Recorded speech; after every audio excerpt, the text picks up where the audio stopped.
ওই এলাকার মা বোনেরা মাইকের আওয়াজ কি কানে যায়?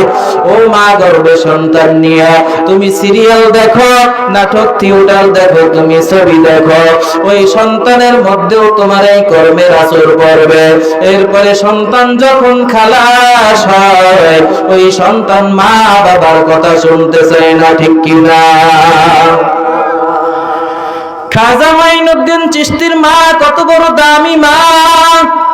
খাজা মাইনুদ্দিন চিশতির হাতে ইতিহাসে লেখা হয় 90 থেকে 96 লক্ষ বিধর্মী কালেমা পড়ে মুসলমান হয়েছে।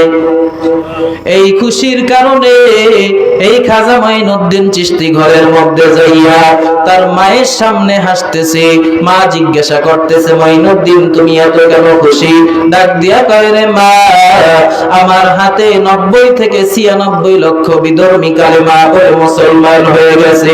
তার মা ডাক দিয়া কয়, রে মাইনুদ্দিন, এই অবদান, এই ক্রেডিট তোর নয়, এই অবদান সব আমি মায়ের। আমাদের মতো সন্তান হইলে বলতো, মা থামো, কি বলো তুমি, পাগল হয়ে গেছো নাকি? না না, এই কথা মাইনুদ্দিন বলে নাই। মাইনুদ্দিন ডাক দিয়ে কয়, মা হতেও পারে, তাহলে বলেন আপনার অবদানটা কি?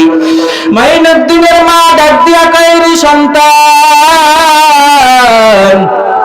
তুই যখন আমার গর্ভে ছিলি রে সন্তান, আমি এক রাত্র ঘুমাই নাই। যাই নামাজের উপরে বসিয়া আমি মা আল্লাহর কাছে দোয়া করেছি, রব্বি হাবলি মিনাস সালিহিন, রব্বি ইন্নী নাযারতু লাকা ফারদাও ওয়া আনতা খায়রুল ওয়ারিসিন। আমার বংশের জন্য একটা নেককার সন্তান আমি দাবি করেছি। আমার আল্লাহ পাক রব্বুল আলামিন সন্তান দিয়েছেন, তবে 2 বছর তোমাকে যে আমি দুগ্ধ পান করাইছি।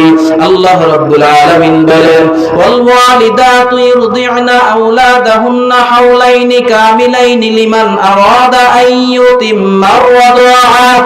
ও মায়েরা, তোমার সন্তানদেরকে 2 বছর পর্যন্ত দুগ্ধ পান করাইবা। কয় বছর? জোরে বল। আমাদের মা বোনেরা তো বাচ্চাদেরকে অনেক সময় দুগ্ধ পান করাইতে চায় না, শরীর নষ্ট হয়ে যাবে। যেই মায়ের দুধ সন্তান খাবে না, ওই সন্তানের ওই মায়ের প্রতি কেমন দরদ লাগবে না? যখন বাচ্চাটায় দুধ পান করে তখন মায়ের চোখের দিকে চায় আর হাসে।